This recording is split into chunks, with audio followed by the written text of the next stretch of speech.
Mga pangga, dito na tayo kakanan sa papuntang Recrap. Yun. Na ano na natin na bye-bye na natin ang buong along main road. At dito na po tayo pakanan sa tabi ng sa ibabaw ng Recrap. Yan. Para mamaya tatawid na lang po tayo sa kabilang ilog, magkabilang ilog, dalawang ilog po ito ang ating tatawirin. Ito mga bangga o taniman ng mga kangkong. Yun. Itong unang ilog na tatawirin natin. Dito tayo sa ibabaw ng Recrap. Yun. Sa gilid ng ilog. Bye-bye lang natin dito. Tapos baba tayo mamaya doon sa pagtawid ng unang ilog. Tapos next na ilog yun na papunta na sa bahay. Sige na naglalakad ko mga pangga. Sakarin lang natin to. Kasi dito mamaya mga pangga makita niyo yung hagdanan na kawayan sa unang pagtawid ko. Medyo matarik din ito mga pangga. Ay, kaya lang po wala akong choice na iba pang madaanan sa ito sa nilalakaran ko na shortcut pauwi ng bahay. Kasi mas malaking minus ko mga pangga sa paglalakad sa layo. Pag dito tayo nag-shortcut sa bukid, sa tabing ilog. Yun. Ito mga pangga oh. Ito napakahirap itong medyo mahirap kong tatawirin. Yun, yung hagdanan na ito. Yun mga pangga.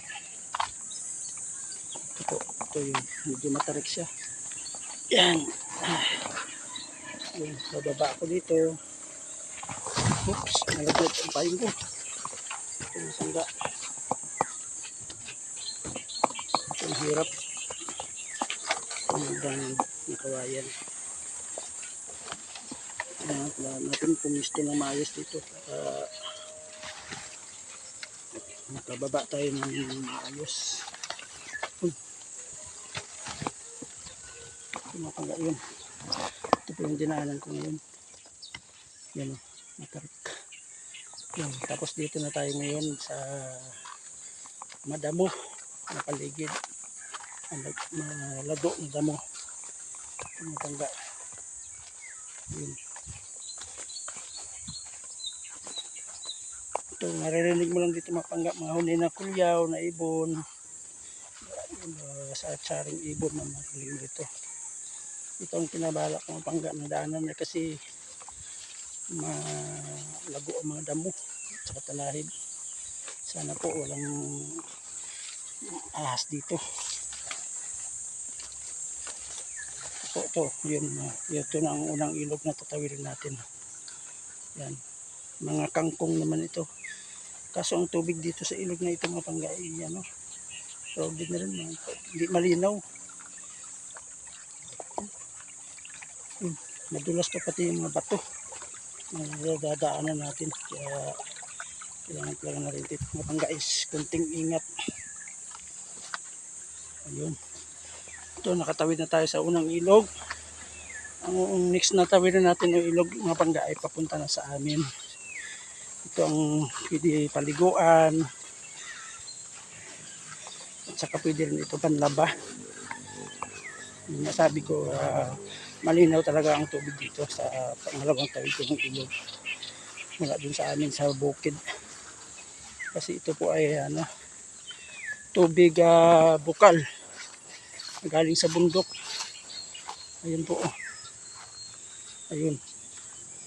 Medyo bangin lang ang ating lalakarin. Ito po malinaw. May mga isda pa po. May maraming isda. Kaso maliliit. Yan. Dito tayo tatawid mga pangga. Yan. Malinaw ang tubig dito. Dito papunta na sa amin. Pauwi sa bahay.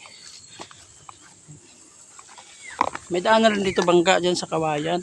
Kaso ayaw ko lang umakyat kasi nga medyo maliit ang kawayan. Baka tayo ay mapakli. Mapakli ang kawayan. Mahulog tayo.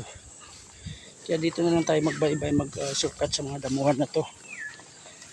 At least dito safety na lawak ang daanan ng lupa.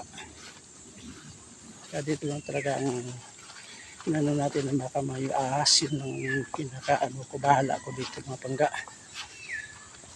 Ayun, lapit na tayo dito sa ano, sa pinaglalaban nila nanay kanina, yung pagpunta natin doon sa Katayan. Naglalaba si nanay dito, tingnan natin kung dito pa rin siya naglalaba. Ayun, doon pa rin si nanay naglalaba. Nay! Silong ka dyan ah. Mainit na no. Mainit na pag itong oras. Masakit sa balat. Yung nakabili na ako doon. Yung sa bilihan, sa poultry. Oo, may shortcut. Oo po. Sige nay, salamat. Ayun, si nanay. Naglalaba pa rin siya. Tapos na siya maglaba. Sige mga pangga, thank you so much sa inyong pagsama. Malapit na tayo sa bahay. Ito, update ko kayo mamaya sa aking pagbabarbecue ng aking iyaw-iyaw. Thank you so much everyone. Bye bye. God bless us all. Bye.